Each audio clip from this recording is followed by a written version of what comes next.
Well, ladies and gentlemen, it is the day after the presidential debate.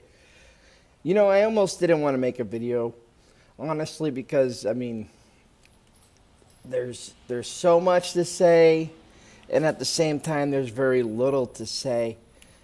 The performance by Joe Biden was epically bad. It was a complete failure. It was one of the most embarrassing moments in United States history, especially since live TV has been a thing for like the last 100 years. That was so bad. It was sad. It got to the point a few times where I'm literally had to close my eyes, cover my face, because I had no idea what Biden was even trying to say. And Trump said it best. He didn't know what he was trying to say, and he doesn't think Biden did either. And Biden looked lost under that when Trump hit him with that. He just was blown away. There was no fight in this dog. You could tell every time he was talked on, there was certain lines that he was supposed to remember, and he was supposed to drive home, and he kind of did that. But his ability and his skill to react and to respond on the fly is diminished to the point of no return. This is a former shell of what Joe Biden used to be, policy or not. Democrat, Republican, it does not matter. This is not a man fit to walk your dog, let alone lead the most powerful nation in the world, especially during a time of turmoil like this. A lot of people are going to say, well, Trump did nothing but lie. Trump did nothing but lie. I've heard that for the last 12 hours. Well, Trump lied as normal. Everyone's going to tell you Trump lied. Nobody's going to tell you what Trump lied about. Honestly, I think Trump was pretty reserved last night. He did not say much. He didn't answer the questions directly.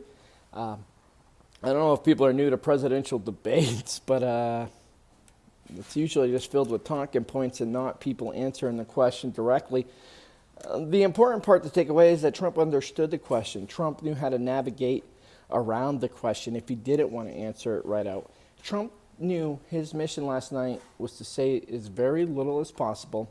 Just be Donald Trump, say what he needs to say. His goal was not to win over supporters. There's nobody on the fence on if they're going to vote for Joe Biden or Donald Trump. The people that are committed to voting for Donald Trump already have been committed for the last 8 years, and they're going to continue voting for Donald Trump.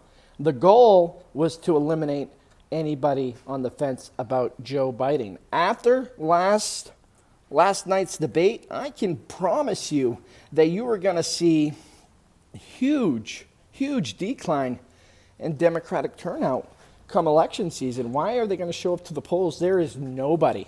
There is nothing that they truly like and truly stand. They'll tell you, I don't like Joe Biden, but I don't like Donald Trump. So you don't like anybody. Stay home. I think everyone has the right to vote. Everyone should use their right to vote. But are you really going to be motivated to go stand in line for 4 hours and vote for someone that you don't have faith in? And it's not like he has a good vice president. They got Kamala Harris. I can't say the first name. I'm sorry. I don't even mean to be disrespectful, but they got Harris. And nobody wants her. That's how bad she is. If that was any other vice president in history, they would have been like, all right, Joe, we're moving you to the side, and we are taking your VP to the dance. That's not the case. Why? I'll tell you why. Because nobody wants Harris. Nobody wants Biden. Nobody really wants this Democratic Party.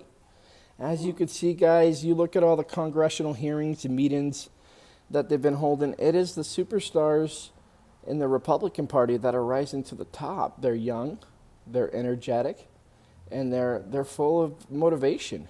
If you look on the left, you have the same players for the last 20 years trying to still control the system. It's Nadler. He's trying to act all big and tough, and he's just a puppeteer. He's nothing. Other than that, who is there? AOC, is that really the best they got? Is that the future of the Democratic Party? Is AOC? Or Omar, whatever her name is? I mean, is that really the best we can do for this Democratic Party?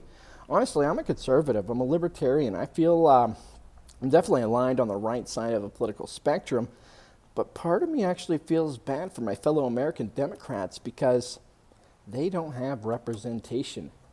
Sure, maybe I don't align with their viewpoints and their ideologies, and to me it's very foreign and it's just not who I am. But as an American, I can sympathize when we have half of the country that is totally unrepresented. That is an empty ass feeling. So yeah, I am going to say I do feel sorry for the Democrats. I wish you guys had a candidate. I wish you had a party that cared about you. Now you could say, well, Trump doesn't care about me. I don't care if Trump cares about me or not. I don't need Trump to care about me. I need Trump to do a better job running this country.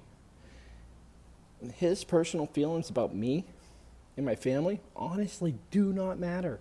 If he's going into the White House for all selfish purposes and my life is better, that's all I care about.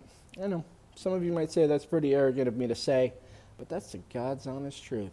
I only care about me, my family, my friends, and my God. It's simple.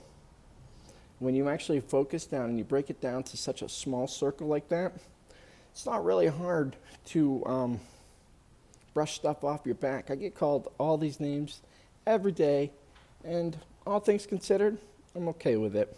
Why?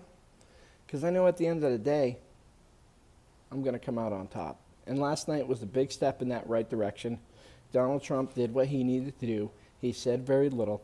He didn't even get in an argument with the CNN moderators. The CNN moderators didn't even push back. He even called Jake Tapper by his first name. He said Jake, and it was the most respectable interaction I've ever seen them two have. Guys, times are changing. This is not the Donald Trump of 2016. This is an experienced, prepared, veteran, seasoned politician, Donald Trump, who will be the next president of the United States. Guys, I strongly encourage you to get out there and vote for Donald Trump. I still want you guys to get out there and vote because you know this election is going to have some curveballs. You know what I mean? So the more we get out there, the better. All right. Democrats want to stay home? That's fine.